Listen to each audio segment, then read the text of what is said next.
Hello everyone and welcome to this webinar today. I'm Francis Seeley from GlobalNet21 and this is one of the webinars we do in the series that we call Conversations Across Borders, and we do that with Marina Finetto, who's with us today, and she's from TracesDreams, and you'll see her in a minute. And what we're going to look at today is well-being, but not just well-being in itself, but global well-being. I mean, we live in really turbulent times, and the need for well-being is greater than ever, but achieving it is probably greater than ever as well. So how we could go about doing that is something we're going to talk to Tony Gaye about. But Tony's been, studying this and practicing this for a long time, and he's looked at how you can scale well-being up to a global level. So we're going to talk to him about that, and that's really great. So thank you, Tony, for joining us. And maybe I could start by asking you if you could tell us a little bit about yourself. Thank you, Francis, and thank you very much for this very kind invitation. It's a pleasure to be with you. A bit about myself. This is all about self-disclosure. What am I prepared to say? Let's say this. I was born by the sea, the youngest in my family. My parents actually say that I could swim before I could walk. I'm not sure if I believe that, but it's a very nice thing to have said, I think. My father was a fisherman, and he taught me a lot about being hopeful and optimistic and resilient. When I got to school, I had a really bad time at school, primary school and high school, really bad. I hated it.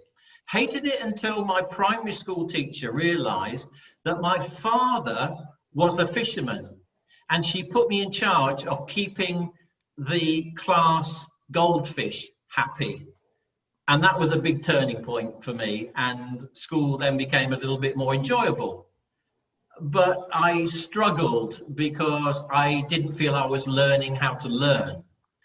And that showed itself when I got to 12 years of age. I still couldn't really read very well, and I still count on my fingers to this very day. Failed all my high school exams, but my high school head teacher actually said, quote, "Tony, you've got fire in your belly." Now, at 16, I didn't actually really know what that was. Didn't sound very pleasant. I thought it was a kind of strange medical condition, but it actually, I understand, was a compliment. I went to university somehow, and halfway through university, I was kicked out. I was called an administrative error because I didn't have the right A-level grades. So I was kicked out. I went to work. I studied at night school, climbed back into the university, and then met a really, really good teacher. And that really good teacher made me feel that I mattered. And the rest is history. Okay, well, let's go through that a bit more as we go along, but let's go to Marina now, who's going to do the interviewing with us. So Marina, over to you. Tony, thank you so much for being here, and thank you so much for your short description about your life. And what I felt, it sounds really that you were resilient in trying to do what you were trying to find. And you said also that your father taught you a lot about being hopeful, optimistic, and resilient.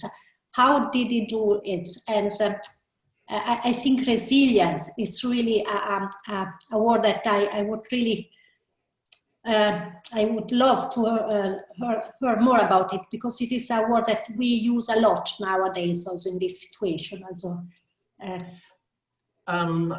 well, being a fisherman, my father took me out on his boat from the age of 5, and he always had this conviction that he wanted to put fish, vegetables, and potatoes on a plate for us as a family every day. And so he went out in his boat in all weathers, and I can remember as I grew up doing that he seemed to know where the fish were.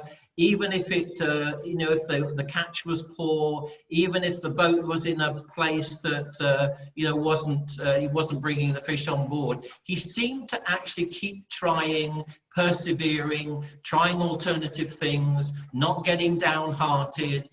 Okay, well, let's take it up from there. I mean, you were telling us about your background, your school, and so on, and you being brought up in a fisherman's family, but you eventually became a scholar. But you call yourself a scholar activist. What does that mean? Well, it means that I am, a kind of action man. I understand that to do better, we need to know more. But I'm not the kind of guy that just tries to generate more and more knowledge and understanding about things. I have a commitment to do something with what I know. And so in all my working life, I've been very careful to have one foot in communities, wherever they are, near or far, and one foot in the academy. And I've been very lucky to work in a number of really innovative universities around the world. But also very fortunate to work in communities, mainly in East Africa and India and in the Arctic North in Norway and Sweden. And so I like to actually put knowledge to good use. And that's why I would like to describe myself as a scholar activist. And I always say to my students, I haven't really got any good stories to tell you unless I'm working at grassroots level. And I always tell people that at grassroots level that their practices need to be research informed, just as I advocate research needs to be practice inspired. So that's why I call myself an activist and a scholar. Okay.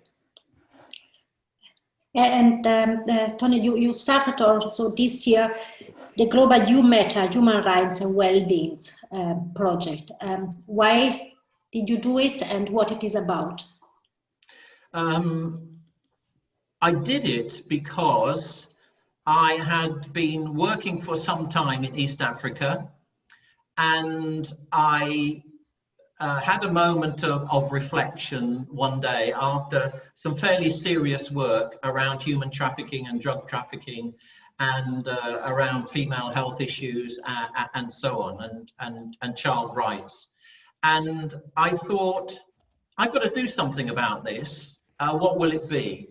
And it came to me that one of the things that might strengthen people to be the best examples of themselves is actually to try and develop a social movement where everybody everywhere felt that they mattered. And because of my research work and background, I began to understand that feeling you matter is an absolutely core principle about trying to be well and do good work. So the You Matter project was born. It's had its 6-month birthday. It started with me ringing up 15 people, and that's now grown to 100 people. And it's a project that is really about stories. It's gathering stories from people to help us understand what it's like when you really feel you matter and the impact of that on you and other people's lives. Well, it's quite interesting because, when people talk about well-being, they sometimes think it means happiness. And some people say, well, that's a bit of a luxury when people are fighting for survival. But well-being is more than happiness, isn't it? The way you've just described it, well-being is about survival. Yeah, well-being is much more about happiness, happiness and contentment, and I'm very happy to expand on that. But I think it's important, I suggest, to really dig deep around this word well-being, because it's quite a contentious and contested word. And that because it's become popularized and COVID has actually made people focus on well-being, I think this is a moment to really clarify what we mean when we use that word, because it means different things to different people. And what I say to people, well-being is not a beach you go to lie on. It's a sort of dynamic dance, if you like, where there's movement going on all the time. And just like appreciating dance, there's a large subjective element to well-being. So there are many facets to it, and we've learned a lot in the well-being, the Global Wellbeing Project called You Matter about that. Three things, for example, that we are appreciating. The first thing is that it's feeling you matter is the core to well-being, and feeling you matter is a need. It's a desire to feel significant in some way, not insignificant or invisible or excluded. Because when you feel like that, your well-being goes down, takes a nosedive. Secondly, it's a learning process. You know, feeling you matter is a learning process. You learn about yourself, you learn about others. And this is important to your sense and experience of well-being. And finally, we argue in this project, this You Matter project, that it's a fundamental human right. And by that I mean everyone everywhere should be able to feel they matter in the positive sense that mattering is about human benefit and well-being. So it's quite a broad and complex topic and word, but I think it's really important that time is spent to clarify the different dimensions and different expressions of it. So in global well-being, in operational terms, what could people do or what could enable people to achieve them? Okay, I think there are three things that people could do in order to make a start to achieve that desired outcome. You know, I think there's a step before the step that you're just identifying, if I could suggest, and that is to really get their heads around three interconnecting dimensions of well-being. The first one is we've got to understand what constitutes well-being. That's really, really important because different people define well-being in different ways. What we've discovered in the You Matter project is that there are three characteristics of well-being, of mattering, that link to well-being. The first one is feeling significant or important to others. That's really, really important to try and work out, to understand, to appreciate. Second thing, being able to feel that you're noticed and you have people's attention. That's very important to well-being. And thirdly, it's about being able to form positive relationships with others. So that's the first thing, understanding the characteristics of well-being. That's the first of three things to get to understand. Toni, you mentioned this exactly, but how can we do it? How can somebody learn to, how can I get the feeling that I matter, and how can I feel that how can you do it? Okay,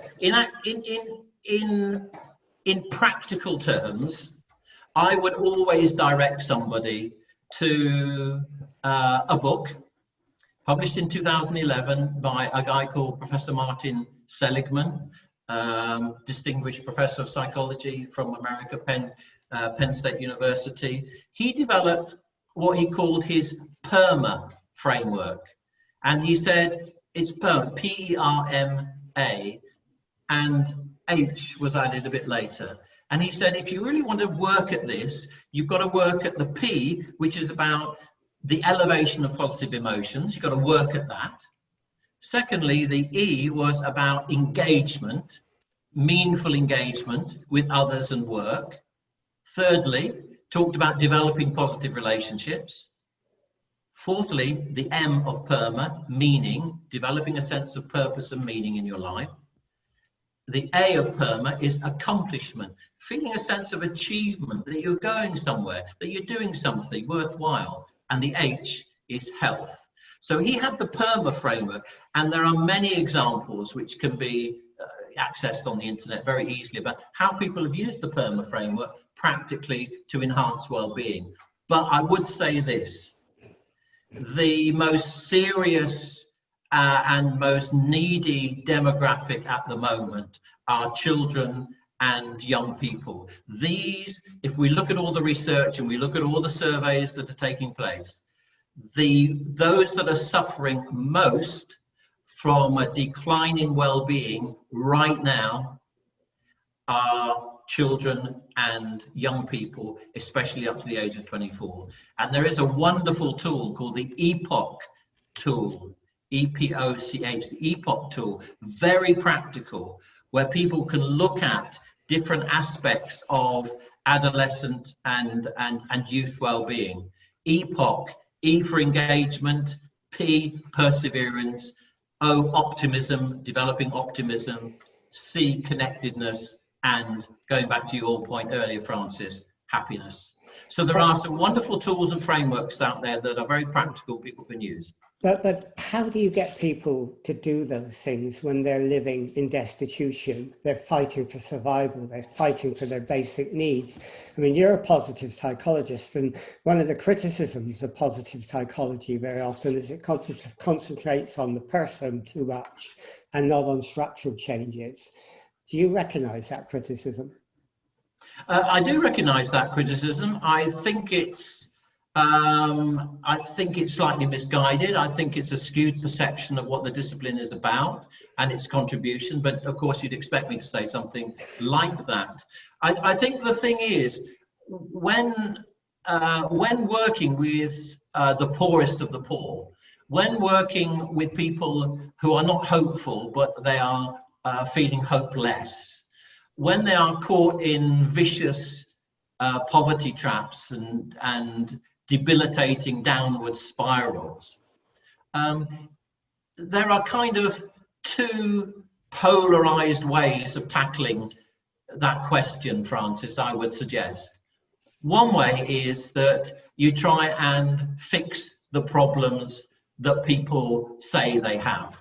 You try and get rid of what you don't want.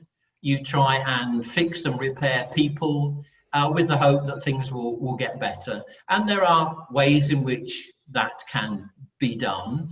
And one of the ways that that can be done is through meaningful dialogue, appreciative listening, and so on. The other way is actually to have conversations which ask a different question. In other words, rather than saying, what's your problem? You say, you know, what is the best here right now? What is the best of what is? Even if it might be one small grain of sand, it gives us a chance to work from the positive. Because if we only focus on problems, the problem with problems is that they tend to get bigger. They expand in front of us and we go off in one particular direction. But if we ask a different kind of question, a more positive question, perhaps around dreams and hopes and aspirations, then we can have a different kind of conversation, different kind of action. It's not easy. People have things called priorities. We're actually socialized into thinking the only way we can get out of poverty traps and destitution is by trying to get rid of the problem. Well, yeah, there's a place for problem solving, but there's also a place for having a different kind of conversation that's not always about problems, but it's about something more positive. But if we speak about well-being in different countries, if we generalize, we can say that there is a problem with well-being, as people not feeling well. You wrote that you appreciate all generations and you have experience in different countries. Are there different reasons for not people feeling well in different countries and in different generations nowadays? Well, I guess the short answer to that is yes, that there is. Some of those problems are historical, some of those problems are social, some of them are psychological, some of them are institutional. And so it becomes quite a big and complex issue to try and get our heads around. What I like a lot is I like I like a survey that's done. It's done quite annually. It's called the Global Happiness Survey, and it's really helpful in the sense that what it tries to do is it tries to look at those things which really get in the way of making progress. And one of those things that it's found in its 2020 survey is that it's this thing called social fabric where the answers might lie. It's the ability to feel a sense of belonging, a sense of togetherness, a sense of family, a sense that of I matter to you and you matter to me. That seems to be emerging as a very important gateway into helping all people to actually live a better life. I mean, I understand that. But one of the other things you said earlier is that, you know, what you try to get people to understand is that recognition is important to people. I think it was the 19th century philosopher Hegel who said, after we satisfy our basic needs, recognition is the next one that people need. Now, when you're dealing with people in impoverished situations who are really at the bottom of the ladder, how do you get them to get that recognition? How do you get people to give that recognition? My experience is that it's always difficult. We have to be patient. We shouldn't promise too much. We need to cope with things about trust. We need to talk about issues around feeling safe. We need to talk through issues about, is it safe to say something and not something else?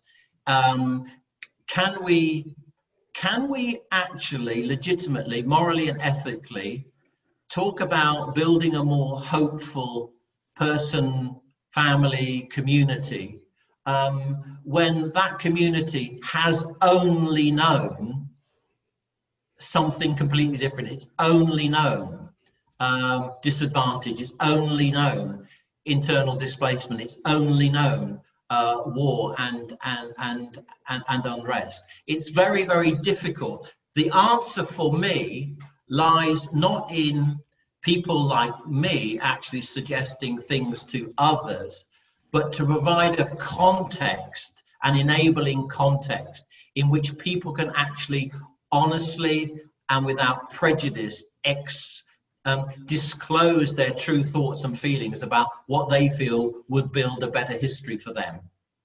And as I understood, you argue also that we should focus on view progress is another way, so that progress should focus on the elements that are more relevant for the well-being of people.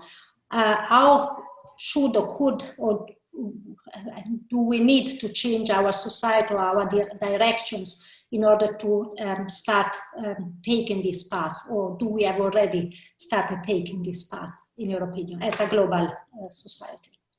Well, I think as a global society, what we need to get much better at doing is listening more and talking less. Giving less advice and actually listening to the lived experiences of people that we're engaging with. We need to drop all notions of being expert and expertise, and we need to actually think about lived experience. We need to think about what it's actually like to be there and to live in that particular cultural context, and to actually develop a real sincere appreciation of that, and to facilitate good, positive conversations that matter to the people we're engaging with. But I mean, what you're talking about there, aren't you? I'm not sure, but I guess is reflective practice.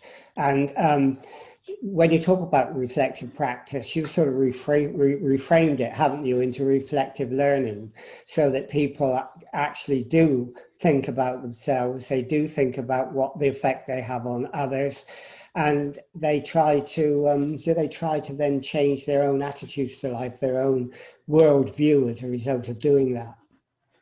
Yeah, and our ability to reflect on our lived experiences in a systematic, rigorous and evidence-based way is, in my opinion, for what it's worth, a really, really important route way to trying to tackle some of these difficult issues of well-being. It's the way of reflecting back on those things which are significant to us, learning from that and putting that learning to good future use. That reflection and action iterative cycle has proven time and time again to be a way not just to change things but to improve things.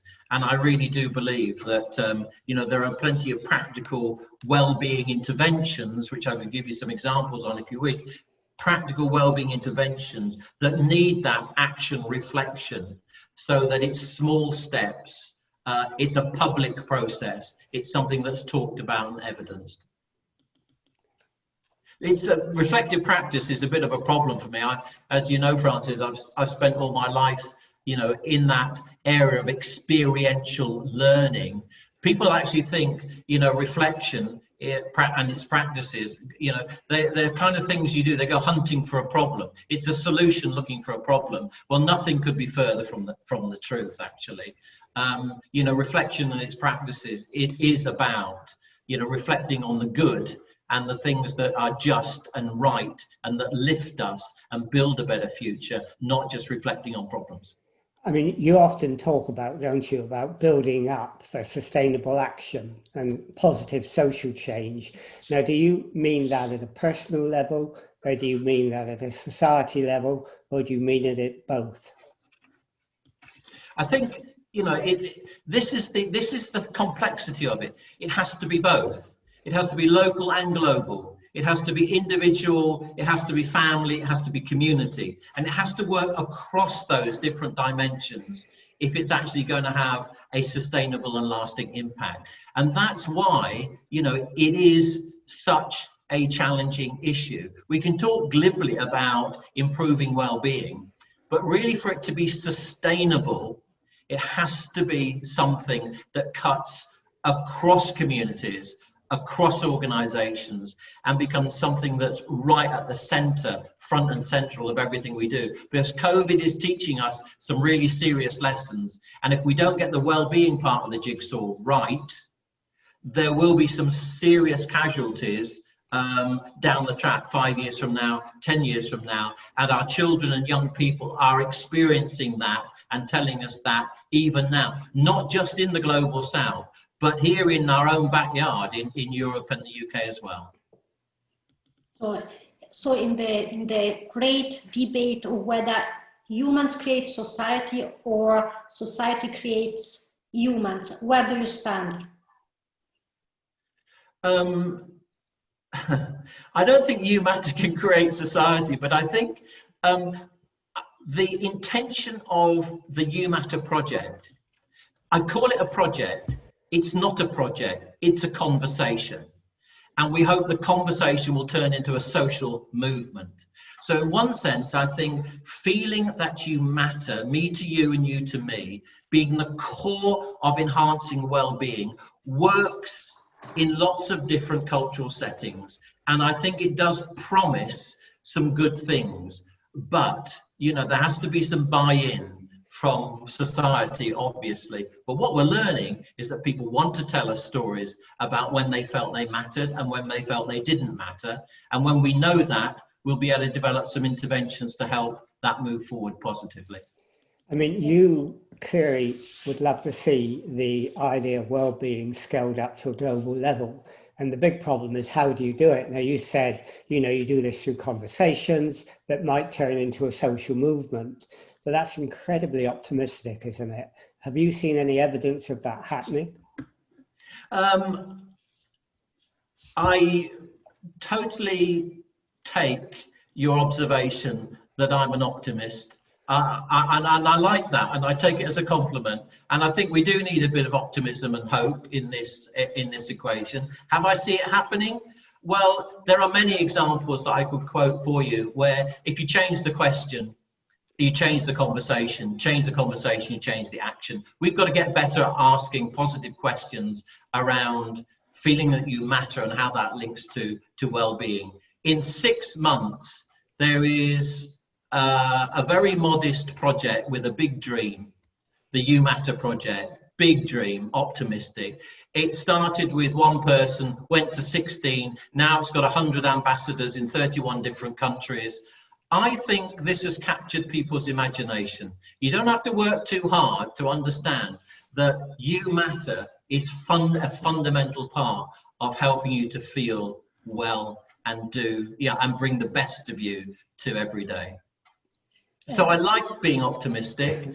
And I haven't had too many people, in fact, I haven't had anybody yet, Francis, actually say to me, Tony, this is a rubbish idea. You know, mattering doesn't really matter. You know, you can feel excluded and insignificant, left out and forgotten, stigmatized and so on and so forth. These don't affect well-being. Nobody's actually said that to me. So I think with patience and with optimism and a good deal of energy and positive intent, we could make a difference here in changing the conversation. I think that's the start of tackling this global decline in well-being that we're experiencing right now. I think I would like to ask something that is not really related to the project, but it's perhaps important to the conversation. You mentioned at the beginning, I'm born by the sea, and I could swim before I could walk. And so it reminded me of when I was a child and I was born in a small village with a lot of water and forest. And in these times where the conversation about climate change and nature is relevant more than ever, how important is our connection to nature for our well-being? Sorry, our connection to? To nature. To nature, absolutely fundamental. I mean, we are guests here.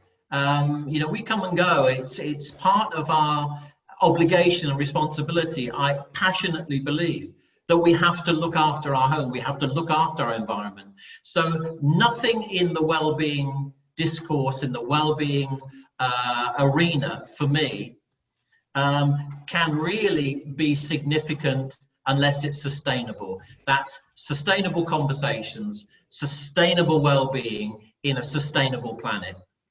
But the problem is, I suppose, and taking Marina's last point up, is that in a period of climate change, we're moving towards a situation where we're not sustainable. And so that context becomes incredibly important. And that makes you the optimist amongst a horde of pessimists who are fearing for the future. How do you sort of respond to that? What advice can you give people who are going through that period of pessimism because of their future? There's always a place at my table for a really good pessimist. Because one of the things pessimists do is they can ask you really tough questions. And I think as a positive psychologist and an optimist, for example, I think our joint responsibility is actually to make a decision that if, we give up on this, we might as well actually pack our bags now. We can't give up. We've got to find a better way. Solving some of the global climate change problems, environmental problems, very, very important. But I think there's always space to not just think that improving the planet, just like improving our well-being, is always achieved by trying to get rid of the things that you don't want.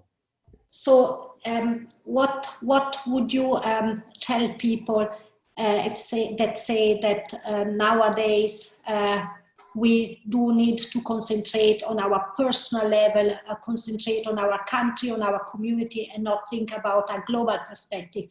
Why do we need to think more about the others and the other perspective and this kind of connection than about ourselves?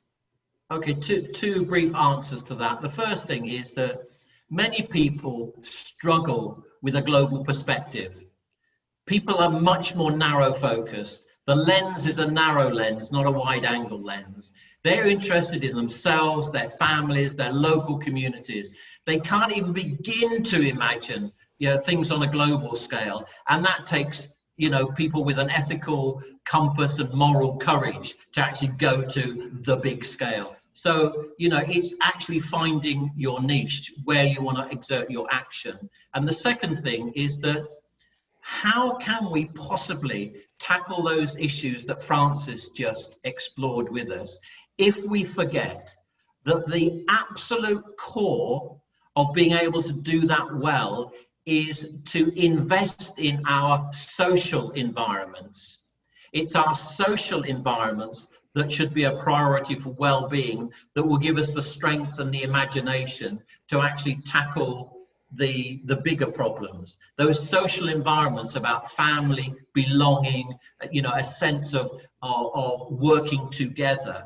These are at the core of actually trying to, you know, feel well and do good work. So yeah, global issues can actually fry your mind. So secondly, I think everybody can make a good contribution to developing our social environments as a platform for the bigger issues. Okay, well, we've sort of have come to the end of our 13 minutes now. It's gone very quickly and we could have talked about a lot more. So finally, I mean, if people wanted to find out about your work, what you do, about the whole idea of global well-being and how the work you do contributes to that, how would they contact you? Where would they go? First port of call, I would say go to my LinkedIn profile. And go from there. Secondly, the Global You Matter project has an Instagram page and it has other links. So I would say just put the Global Human Rights and Wellbeing You Matter project into any search engine, or look at all the things we've been putting online, particularly through LinkedIn, and there'll be lots of leads, lots of people that they can follow up, and lots of people working in different countries. Okay. All right. Or they can write to me personally if they wish. I'm happy to do that. Okay, well, I'm sure some people will do that.